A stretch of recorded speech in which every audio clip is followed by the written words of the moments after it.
7장 오늘 24절부터 30절까지입니다. 자, 우리 같이 읽겠습니다. 예수께서 일어나사 거기를 떠나 두로 지방으로 가서 한 집에 들어가 아무도 모르게 하시려 하나 숨길 수 없더라. 이에 더러운 귀신 들린 어린 딸을 둔 한 여자가 예수의 소문을 듣고 곧 와서 그 발 아래에 엎드리니 그 여자는 헬라인이요 수로보니게 족속이라. 자기 딸에게서 귀신 쫓아내 주시기를 간구하거늘 예수께서 이르시되 자녀로 먼저 배불리 먹게 할지니 자녀의 떡을 취하여 개들에게 던짐이 마땅치 아니하니라. 여자가 대답하여 이르되 주여 올소이다마는 상 아래 개들도 아이들이 먹던 부스러기를 먹나이다. 예수께서 이르시되 이 말을 하였으니 돌아가라. 귀신이 내 딸에게서 나갔느니라 하시매 여자가 집에 돌아가 본즉 아이가 침상에 누웠고 귀신이 나갔더라. 아멘. 할렐루야. 하나님의 은혜와 복이 오늘도 주님 앞에 나온 우리 사랑하는 성도 여러분 삶 속에 가정 속에 언제나 함께 하시기를 주님의 이름으로 축원합니다. 예수님은 세상의 구주가 되신다라고 요한복음 4장 42절과 또 요한일서 4장 14절에 말씀합니다. 이 구주라는 말은 구원자라는 말입니다. 유대인만 구주가 아니라 바로 이방인의 구주가 예수님은 되십니다. 예수님이 이방인들을 구원할 것을 구약 성경에도 분명히 밝혔습니다. 사도행 우리 이사야 42장 6절의 말씀을 보면 이렇게 되어 있습니다. 너를 세워 백성의 언약과 이방의 빛이 되게 하리니. 그러니까 메시아가 이 땅에 와서 이방의 빛이 되게 하리라 라고 말씀했습니다. 그리고 이사야 49장 6절의 말씀을 보면 내가 또 너를 이방의 빛으로 삼아 나의 구원을 베풀어서 땅 끝까지 이르게 하리라 라고 했습니다. 그런데 유대인들은 하나님의 뜻을 저버렸어요. 이방인들을 몹시 경멸했습니다. 그들에게 복음을 전하려고 하지 않았습니다. 이방인을 부정하게 여기며 이방인의 몸이 닿으면 자신이 더러워진다라고 여겼습니다. 그래서 유대인들은 이방인들과 아예 신체 접촉을 하려고 하지 않았습니다. 지금도 여러분 이 성지순례를 가서 이스라엘 땅에 가면 요즘엔 뭐 이렇게 우리가 그냥 차를 렌트해서 가지만 거기서 우리가 그냥 버스 표를 끊어서 간다면 이방인 탁 앉으면 자동적으로 탁 일어나요. 그래서 그걸 재미있게 자꾸 하려고 그러는데 잘못하면 얻어맞을 수 있어요. 그래서 조심해야 될 얘기입니다. 아예 이방인이 옆에 앉는 것 이게 부정해질 수 있다라고 여기는 경우가 있습니다. 물론 구원은 유대인에게서 나지만 유대인만 구원하려고 이 땅에 오신 분은 아니라는 겁니다. 유대인을 통해 모든 이방인을 구원하는 것이 하나님의 뜻이기 때문에 예수님은 제자들에게 너희는 가서 모든 민족을 제자로 삼아라 라고 말씀했습니다. 우리는 예루살렘과 온 유대와 사마리아 땅끝까지 이르러 구원자 예수님의 증인이 되어야 되는 것입니다. 자, 오늘 말씀을 보면 24절은 지금 이렇게 말씀합니다. 같이 읽어보겠습니다. 예수께서 일어나사 거기를 떠나 두로 지방으로 가서 한 집에 들어가 아무도 모르게 하시려 하나 숨길 수 없더라. 아멘. 여기 거기를 떠났다고 했는데 거기는 지금 갈릴리 어촌 지역을 얘기하는 겁니다. 그래서 지금까지는 예수님께서 갈릴리 여러 이 촌을 돌아다니면서 사역을 했습니다. 이제 예수님이 이방 지역 두로 지방으로 들어가셨다라고 말씀합니다. 두로가 어디냐? 여러분, 그러니까 이스라엘 바로 위쪽에 있는 여러분 지중해 해변 도시입니다. 그러니까 갈릴리로 얘기한다면 갈릴리에서 약간 북쪽으로 그리고 서쪽 북서쪽이라고 얘기하잖아요. 네, 그쪽에 있는 것입니다. 약 한 50km 정도 떨어진 곳에 위치해 있습니다. 두로는 그 위에 다른 해변 도시 시돈과 더불어 베니게에 속한 곳입니다.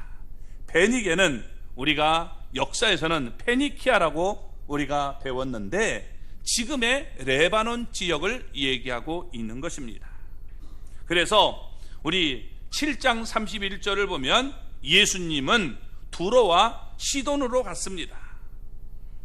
두로와 시돈으로 갔습니다. 그리고 그곳에서 대가볼리 지방으로 가셨습니다. 그 후 예수님은 대가볼리 지방을 통과해서 갈릴리 호수 오른편에 이르게 되십니다. 그러니까 이때 예수님께서 이방 지역을 상당히 오랫동안 여러분 다니셨습니다. 짧으면 몇 주, 길면 몇 달 동안 이방 지역에서 지내셨을 것입니다. 자, 본문처럼 예수님은 갈릴리를 떠나 이방 두로 지방으로 갔습니다. 그러면 왜 예수님께서 먼 이방 땅으로 가셨을까요? 이방인들에게 복음을 전하기 위해서 가셨을까요? 그런 것은 우리가 여러분 볼 수가 없다는 겁니다. 예수님이 두로나 시돈에서 또 대가볼리에서 사람을 가르쳤다는 기록은 없습니다. 두로에 있는 한 집에 들어가서 오늘 여기 보면 아무도 모르게 하려고 했습니다. 아무도 모르게 하려고 했다. 그러니까 이건 복음 전하려고 가신 것이 아니죠. 이때 여러분 이방 땅으로 들어간 이유와 목적을 추정해 볼 수 있는데 그곳에 사역하기 위해서 가신 것이 아니라 예수님은 제자들과 함께 그곳에서 조용한 시간을 보내기를 원했다는 것입니다. 예수님은 이전에도 이와 같은 시도를 하셨습니다. 근데 그때마다 사람들이 몰려왔어요. 예수님은 제자들과 함께 배를 타고 한적한 곳 벳세다로 가셨습니다. 빈들이었습니다. 그런데 이 벳세다 빈들에도 수많은 사람들이 몰려왔다라고 우리가 지난번에 나눴습니다. 예수님은 그들을 불쌍히 여기시고 오비행어로 모두 배불리 먹여주셨습니다. 그 후에 예수님은 게네사렛 땅으로 가시자 그곳의 사람들이 또 예수님을 알아보고 모든 병자들을 데리고 왔습니다. 예수님은 그들을 다 고쳐주셨습니다. 이렇듯 예수님이 가는 곳마다 언제나 많은 사람들이 몰려왔습니다. 사람들은 예수님의 놀라운 능력을 보고 억지로 붙잡아서 자신들의 임금으로 삼으려고 했습니다. 왜냐하면 지금 이방인 나라 로마가 통치를 하고 있기 때문에 로마를 물리칠 수 있는 분은 예수님이라고 생각해서 예수님을 붙잡아서 왕으로 삼기를 원했던 거예요. 또 이방인 땅 이 분봉왕 헤롯이 여러분 지금 이 지역을 통치하고 있기 때문에 이 헤롯의 지금 통치로부터 벗어나 주기를 원했던 것입니다. 헤롯은 이두메 사람 에돔의 피가 흐르는 여러분 사람입니다. 이방인입니다. 그 사람이 지금 이스라엘 땅을 다스리고 있으니까 여러분 어떻게 돼요? 이게 싫죠. 일부 사람이 우리나라를 통치하면 여러분 싫을 수밖에 없는 것 아닙니까? 헤롯은 침례 요한의 목을 베어서 죽였습니다. 그는 예수님의 소문을 듣고 자기가 죽인 침례 요한이 부활한 것이라고 생각해서 예수님마저 죽이려고 했던 것입니다. 또 그 당시 유대교를 주축으로 이루었던 이 바리새인들과 서기관들도 예수님을 죽이기를 원했습니다. 그래서 기회만 노리고 있었어요. 그 이유가 뭐냐? 예수님이 자신들의 종교와 정면으로 대치되기 때문에 예수님을 죽이려고 했다는 것입니다. 이럴 때 예수님은 함께 제자들과 해야 될 시간이 있었습니다. 그들을 가르쳐야 했습니다. 집중적으로 가르쳐서 그들이 남아서 예수님의 말씀을 전해야 했기 때문에 어디 가면 이 사람들을 좀 데리고 가르칠 수 있을까? 그래서 제자들을 데리고 이방 땅으로 가셨던 것입니다. 아무도 모르게 하려고 했는데 숨길 수 없었다는 거예요.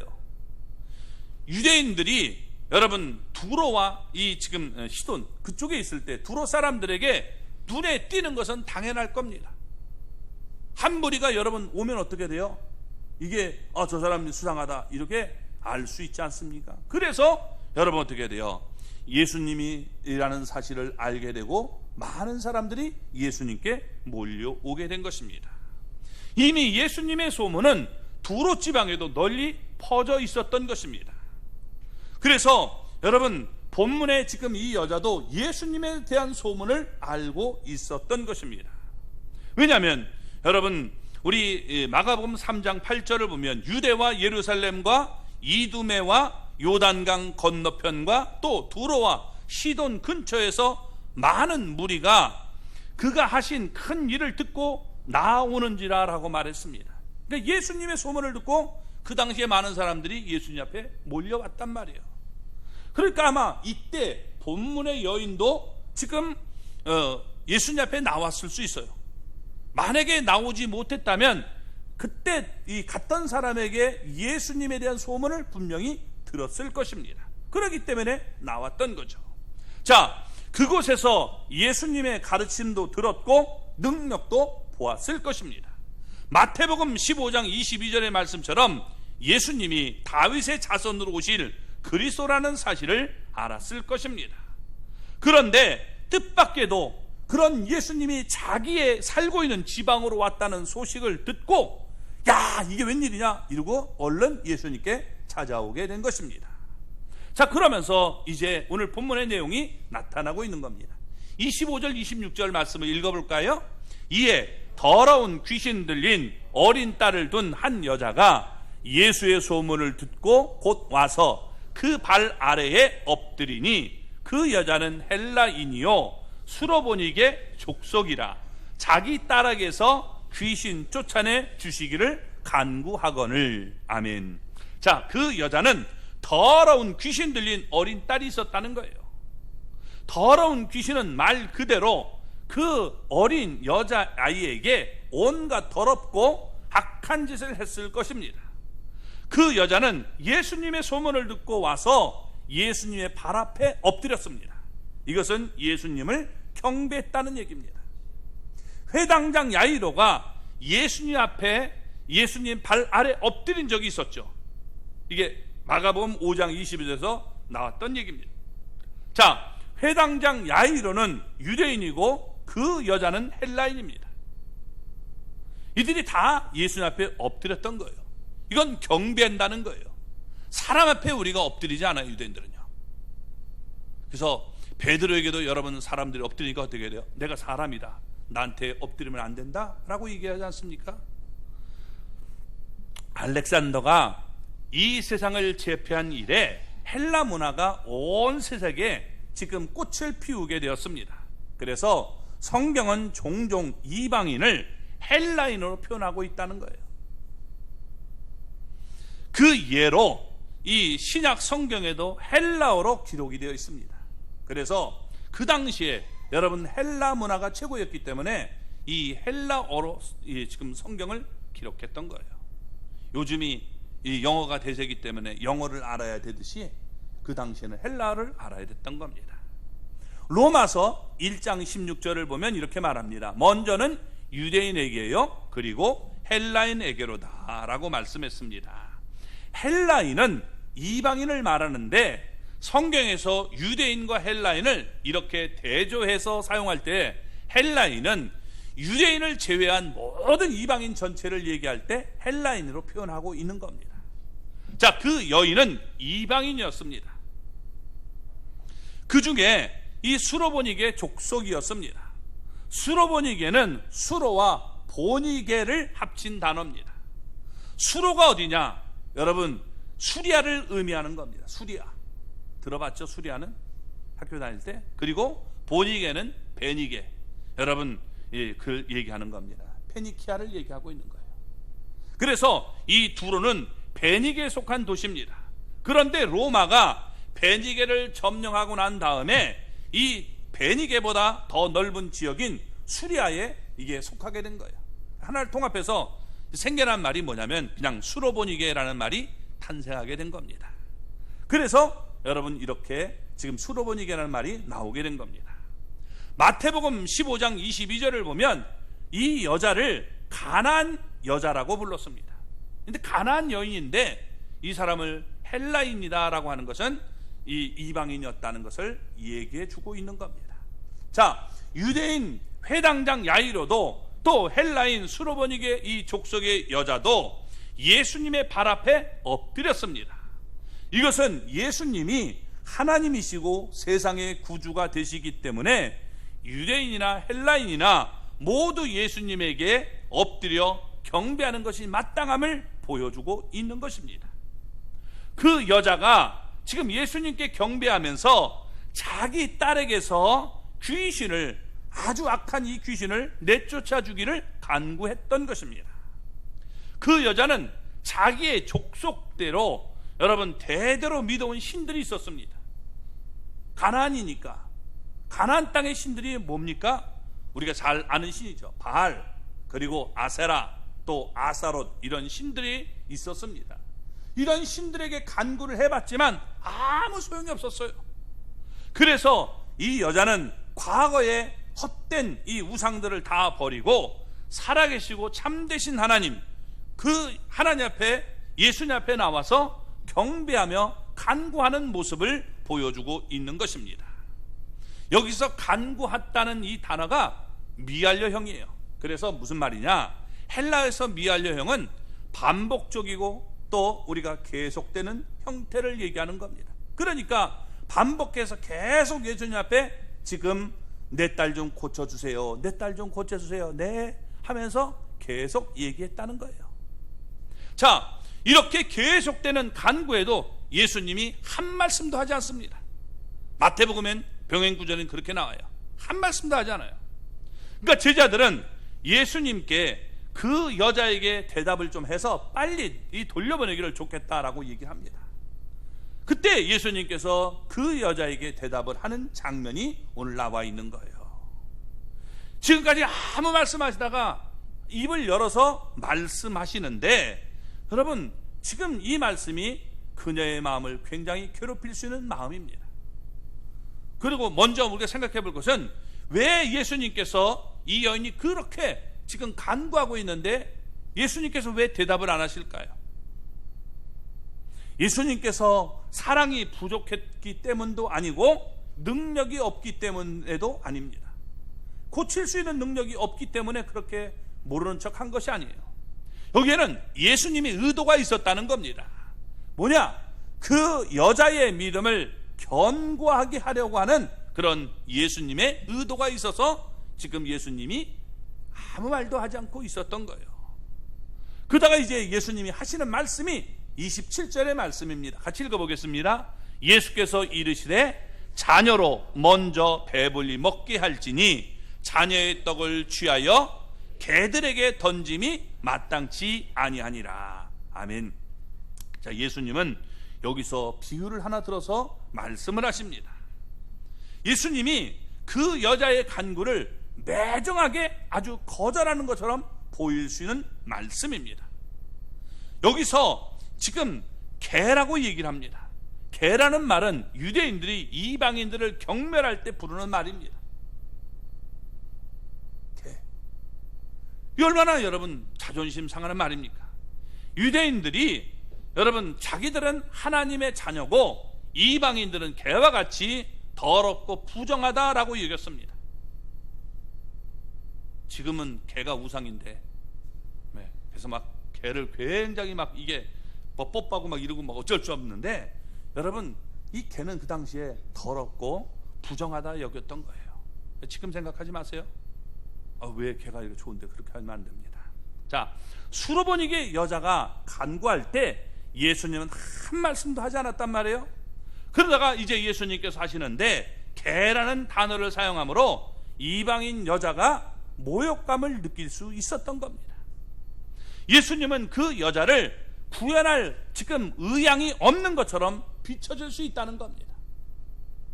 그런데 예수님은 거기에 분명히 의도가 있었다는 거예요. 그래서 믿음을 견고하게 하려고 계속해서 그 여인을 지금 시험하고 있는 모습이 되는 것입니다. 나사로가 병들었습니다. 예수님은 그 소식을 들었지만 빨리 베다니로 가서 고쳐주지 않았어요. 예수님은 의도적으로 계속 미루었습니다. 그러다가 여러분 어떻게 돼요? 나사로가 여러분 어떻게 됩니까? 죽지요. 근데 거기에는 의도가 있었던 거예요. 뭐예요? 제자들로 하여금 믿게 하기 위해서 죽은 자도 살릴 수 있는 능력이 있음을 주님이 보여주기 위해서 이렇게 계속 미루었던 모습을 볼 수 있는 겁니다. 마찬가지로 그동안 많은 사람들이 예수님을 따르는 듯 했지만 결국에는 조금 힘들고 어려우면 어떻게 돼요? 다 도망갔단 말이에요. 가버렸어요. 그러니까 진짜 믿음은 뭐냐? 힘들고 어려울 때 그것을 넘어가는 것이 믿음이지, 조금 힘들다고 어렵다고 에이 나 합니다, 에이 들어서 합니다, 이러면 그게 믿음이 아니라는 거예요. 우리가 신앙생활할 때 정말 여러분 어떻게 돼요? 그런 일들이 없겠어요? 없으면 얼마나 좋겠습니까? 그런데 이게 곳곳에 그런 것이 있단 말이에요. 이걸 넘어가야 내가 끝까지 믿음을 잘 지켜나가지, 끝까지 믿음을 지키지 못하면 중도 하차가 되고 마는 거예요. 그러니까 예수님은 이런 모습을 가르치기 위해서 지금 이 여인에게 이런 시험을 하면서 제자들을 또한 교육하고 있는 모습을 우리가 볼 수 있다는 것입니다. 그래서 이 여인의 믿음을 견고케 해서 구원에 이르는 참 믿음이 무엇인가를 가르쳐 주려고 했던 것입니다. 물론 예수님의 대답이 매정하게 들릴 수 있습니다. 그러나 예수님은 결코 이방인의 구원을 배제한 말씀을 하지 않았다는 겁니다. 예수님이 먼저라고 얘기합니다. 여기서 먼저라는 건 뭐예요? 순서가 있다는 거죠. 순서. 그래서 구원이 지금 유대인에게 먼저다라고 말씀하고 있는 겁니다. 그리고 난 뒤에 이 헬라인 이방인에게 복음이 전파될 것을 얘기하고 있는 겁니다. 예수님은 이방인의 구원을 배제한 것이 아닙니다. 오히려 이방인들에게도 구원이 분명히 있음을 얘기하고 있음을 우리가 깨달을 수 있습니다. 자, 28절 말씀을 볼까요? 여자가 대답하여 이르되 주여 올소이다마는 상 아래 개들도 아이들이 먹던 부스러기를 먹나이다. 아멘. 수로보니게 여자가 지금 이 대답하는 말이 정말 감동적인 말을 합니다. 뭐라고 얘기합니까? 우리라면, 내가 수로보니게 여자라면 이렇게 얘기할 수 있어요. 아니 유대인이면 다예요? 당신들은 뭐가 그렇게 잘나서 우리를 무시합니까? 이러면서 입이 탁 튀어나가지고 반문할 수도 있어요. 에이 더러워, 내가 지옥 가면 지옥 가도 안 믿어, 얼마든지 이럴 수 있어요. 그렇죠? 안 그런 것처럼 탁 심이 떼고 있어요. 그렇잖아요. 네. 이런 모습이 있습니다. 그러나 여러분, 지금 예수님이 원하는 대로 그 여자는 매우 신앙적인 대답을 하고 있는 것입니다. 뭐라고 얘기합니까? 주여 올소이다 라고 말을 합니다. 여기서 먼저 예수님을 주라고 불렀어요. 이제는 더 이상 바알이나 아세라나 아사롯이 그의 주가 아니라는 거예요. 오직 예수님만이 변함없는 나의 주님이십니다 라고 부르고 있는 것입니다. 그리고 예수님의 말씀을 듣고서 조금 더 불평하거나 원망하거나 반박하지 않았습니다. 그대로 그냥 받아들이는 거예요. 예, 맞습니다. 이렇게 받아들이는 겁니다. 그렇습니다. 나는 그동안 더러운 개처럼 더러운 우상들을 섬긴 이방인에 불과합니다. 그러면서 예수님의 비유를 그대로 받아들인 거예요. 그러니까 문제가 안 되죠. 그리고 나서 예수님께 다시 간구합니다. 뭐라고 간구합니까? 상 아래 개들도 아이들이 먹던 부스러기를 먹나이다. 바리새인과 서기관들은 여러분 달랐어요. 지금 여자는 자신을 낮추면서 오직 예수님의 긍휼을 구하고 있는 것입니다. 때로 수로보니게 여자는 예수님의 비유를 여러분 이렇게 올바르게 이해하고 있음을 보여주고 있는 것입니다. 상 아래 개들이 먹는 부스러기라고 해서 상 위에 앉은 아이들이 먹는 것과 다른 종류는 결코 아닙니다. 무슨 얘기입니까? 똑같은 여러분 상을 차린 겁니다. 똑같은 음식, 똑같은 떡입니다. 하나는 뭐냐? 이게 위에 있느냐 아래에 있느냐 문제의 차이점이지, 여기서는 이게 밥인데 떨어지면 똥입니까? 아니죠. 똑같은 겁니다.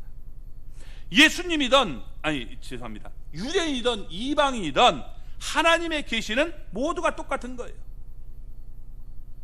이방인들에게는 여러분 다른 계시를 주고 또 유대인들에게는 다른 계시를 준 게 아니에요.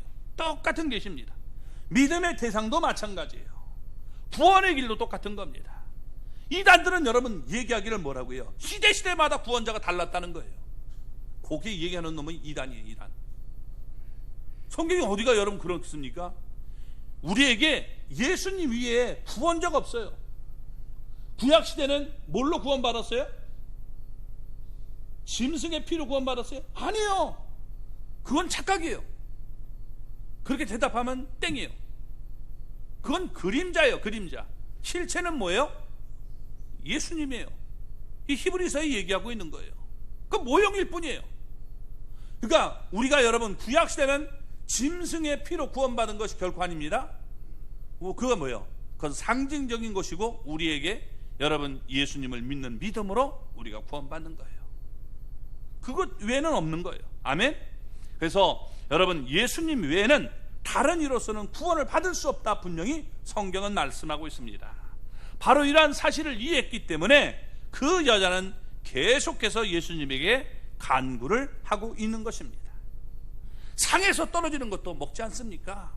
그러니까 우리도 똑같은 주님으로 인해서 우리가 구원받을 수 있습니다 라고 얘기하고 있는 겁니다. 이렇게 말하니까 예수님이 너무 기뻤어요. 그래서 여러분 29절 30절에 이렇게 말씀합니다. 같이 읽어보겠습니다. 예수께서 이르시되 이 말을 하였으니 돌아가라. 귀신이 내 딸에게서 나갔느니라 하시매 여자가 집에 돌아가 본즉 아이가 침상에 누웠고 귀신이 나갔더라. 아멘. 자, 이 말을 하였으니 라는 말은 뭐예요? 믿음의 말을 했으니까 여러분 예수님은 그 말을 듣고 기뻐했다라고 말씀하고 있는 겁니다. 마태복음 15장 28절을 보면 이렇게 얘기합니다. 여자여 내 믿음이 크도다라고 말씀합니다. 그러니까 예수님은 그 여자가 큰 믿음의 말을 한 것을 기뻐했음을 알 수가 있습니다. 믿음이 크다 작다 하는 것은 상대적인 말이에요. 예수님은 제자들과 함께 했지만 종종 그들의 믿음이 작다라고 꾸중을 들었습니다. 마찬가지로 여러분 우리는 하나님 앞에서 믿음이 없으면 꾸중들을 그런 모습 나타나게 되는 거예요. 마땅히 큰 믿음을 가져야 되는데 그렇지 못할 때 책망을 받게 되는 것입니다. 반면 스로보니게 여자는 이방인입니다. 그 여자는 성경을 가지고 있지도 않았어요. 하나님의 약속도 받지 않았습니다. 주변을 보면 우상만 득실득실 가득했습니다. 환경이 안 좋았어요. 그럼에도 불구하고 예수님이 기뻐하시는 신앙적인 말을 해서 믿음이 크다라는 칭찬을 받았던 것입니다. 수로보니게 여자가 예수님을 주라고 불렀습니다. 이제는 더 이상 바알이나 아세라나 아사롯이 주가 아니라는 것입니다. 오직 예수님만이 나의 주님이 되심을 고백하고 있는 것입니다. 그래서 여러분 로마서 10장 9절 10절의 말씀과 같이 믿음으로, 이런 믿음으로 구원을 받게 된 거예요. 예수를 주라 신하는 믿음, 그것을 통해서 구원받게 됨을 보여주고 있는 것이죠. 바리새인들과 서기관들처럼 교만하게 자기 의를 드러내려고 하지 않았어요. 내가 이런 사람인데 나를 무시합니까? 에이 들어 안 믿어. 이렇지 않았다는 거예요. 겸손하게 예수님 앞에 엎드렸음을 보여주고 있는 것입니다. 그리고 상에서 떨어지는 부스럭이라도 얻게 해달라고 예수님께 긍휼을 부탁했던 것입니다. 또한 믿음이 확고했습니다. 예수님의 침묵에도 불구하고, 예수님의 냉정한 대답에도 불구하고 계속해서 예수님 앞에 간구했던 거예요. 예수님의 말씀에 순종을 했습니다. 예수님이 아주 심한 말을 한 것처럼 여겼지만 저항하지 않았다는 거예요. 우리가 여기서 배워야 될 것이 있어요. 이게 뭐냐? 우리가 인생을 살아가는데 가장 큰 문제 가운데 하나가 뭐냐? 자존심이에요. 자존심. 그냥 한번 웃어주면 모든 것이 즐겁고 좋을 텐데 이게 내 자존심이 영 그렇게 허락하지 않는 겁니다. 그래서 끊임없는 이 분쟁에 말려드는 것도 따지고 보면 자존심이 상하기 때문에 그래요. 나를 무시하는 투의 말, 눈초리, 내 자존심이 상했다는 거예요. 내가 널 두고 보자. 너와는 내가 전혀 이제는 너랑은 교제 안 한다. 이게 되는 거죠. 이게 여러분 얼마나 이게 문제가 됩니까? 그래서 여러분 그렇게 좋았던 인간관계가 순식간에 깨지게 되는 거예요. 왜? 자존심이 상했다는 거죠. 자존심이 상했다. 다 너도 나도 자존심이 상하니까 여러분 말하는 거예요. 특별히 여러분 부부간에 이 자존심 내세우면 안 돼요. 그럼 문제가 심각해집니다. 그런 알량한 자존심 때문에 어렵게 되는 경우가 참으로 많이 있다는 겁니다. 어쩌다가 감정이 격해져서 내뱉은 말이 이 감정을 상하게 하는 경우가 있단 말이에요. 그러면 어떻게 돼요? 자존심 내려놓고 미안해, 내가 바보 같았네, 미안해 이러면 되는데 여러분 어떻게 돼요? 자존심 때문에 말하는 거예요. 제 얘기하는 거예요. 그런 경우가 된다는 말이에요. 그죠? 그러면 어떻게 돼요? 이게 상처가 되는 거예요. 특별히 부부간에 우리가 저쪽 집안 들먹이는 경향이 있단 말이에요. 너희 집은 도대체 뭐냐 이게. 그렇게 되면 이제 막가파가 되는 거예요. 건널 수 없는 강을 여러분 건너게 되는 거예요. 그래서 여러분 쌈을 해도 좀 지혜롭게 쌈으세요. 그냥 둘이서만 이렇게 사면 되는데 꼭 뭐 엄마 아버지 뭐 형제 다 붙들어다 묶어 놓으면 그건요 이게 굉장히 회복되기가 어려워지는 거예요. 아멘. 특별히 자식은 건드리지 마세요. 저 돌대가리 저거 이러면서 얘기하면요 그거는 이제 정말 문제가 심각해지는 거예요. 평생 가는 거예요. 가슴에 뭐 우리 애가 돌이라고? 네 자식은 얼마나 잘 되나 한번 보자. 저주하는 말 한단 말이에요. 그게 사람이에요. 지금 예수님께서 이걸 통해서 참 믿음인가를 뭔가를 가르쳐주기 위해서 이렇게 하고 계셨던 거예요. 그에게 그 믿음이 있었기 때문에 예수님은 보고서 얘기하고 있는 겁니다. 우리 보세요. 태어날 때 우리는 사실 아무것도 갖고 태어난 것이 없잖아요. 그렇죠? 그게 처음으로 태어나면 되는 거예요. 부끄럽게 탁 해놓고 마음대로 해. 벗어놓으면 아무것도 아니에요. 근데 영적인 이 삶에 있어서 가장 걸림돌이 되는 것이 바로 자존심입니다. 주님 앞에 자존심을 버려야 내가 구할 수 있어요. 자존심은 넘어가야 할 문제예요. 요것만 넘어가면 신앙이 우리가 아름답게 성장할 수 있는데 대부분의 사람이 그 자존심에 딱 걸려서 여러분 무너지는 경우를 볼 수 있다는 겁니다. 그러니까 올바른 여러분 믿음을 가질 수 없게 되는 거예요. 우리 성도님께 부탁합니다. 자존심을 넘어설 수 있는 사람이 되기를 주님의 이름으로 축원합니다. 아멘. 자존심을 넘어가야 돼요. 자, 그래서 예수님이 여러분 이 여인에게 뭐라고 말합니까? 돌아가라.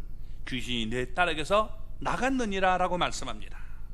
자, 예수님이 말씀하시니까 돌아가라.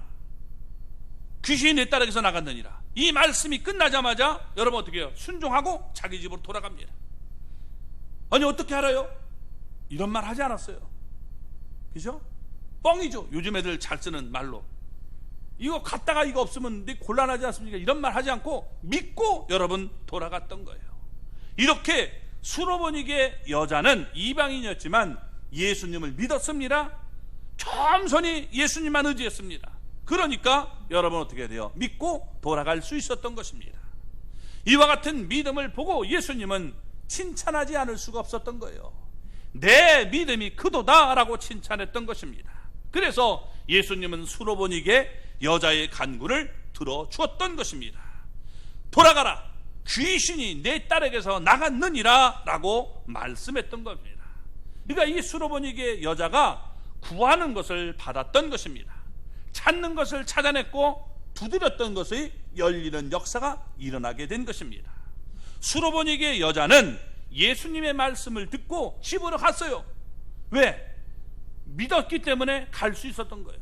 믿지 못하면 무슨 얘기를 하는 거예요? 같이 가셔야지. 이래놓고 이 만약에 아니면 어떡하려고 합니까? 이렇게 얘기 아닙니다. 그냥 믿고 갔어요. 근데 자기 집에 돌아가 보니까 아이가 침상에 이렇게 누워 있는데 완전히 건강한 모습으로 회복되었음을 보여주고 있는 것입니다. 예수님의 능력은 무한한 것 뿐입니다. 시 공간을 초월하는 분이에요. 그러니까 이것은 예수님이 하나님이심을 보여주고 있는 거예요. 여기에서도 저쪽에서도 여러분 역사하시는 분임을 보여주고 있는 겁니다. 그 아이가 있는 곳으로 예수님이 가지 않았지만 그 아이에게서 더러운 귀신이 완전히 여러분 쫓겨나게 된 것입니다. 예수님은 세상의 구주가 되심을 보여주고 있는 내용입니다. 수로보니게 여자를 구원한 예수님은 나도 여러분들도 구원하십니다. 그의 믿음을 견고하게 한 것처럼 우리의 삶에 때로는 여러분 풍파를 통해서 나의 믿음을 견고하도록 만드는 거예요. 그 풍랑이 없으면 우리가 여러분 주님을 쉽게 잊어버리고 세상길로 갈 수 있지만 그 풍랑 때문에 내가 엎드려서 주님 앞에 기도하고 매달림으로 여러분 우리가 믿음이 견고해서 끝까지 믿음을 지키고 나갈 수 있는 것입니다. 그러므로 우리가 예수님이 여러분 구주가 되심을 우리가 잊지 말고 끝까지 붙들고 나갈 수 있는 저와 여러분이 되기를 바랍니다. 예수님은 주님이십니다. 나의 하나님이십니다. 그러므로 이 주님을 우리가 마음을 다하여 사랑하고 우리가 하나님 앞에 순종하는 저와 여러분이 되기를 주님의 이름으로 축원합니다.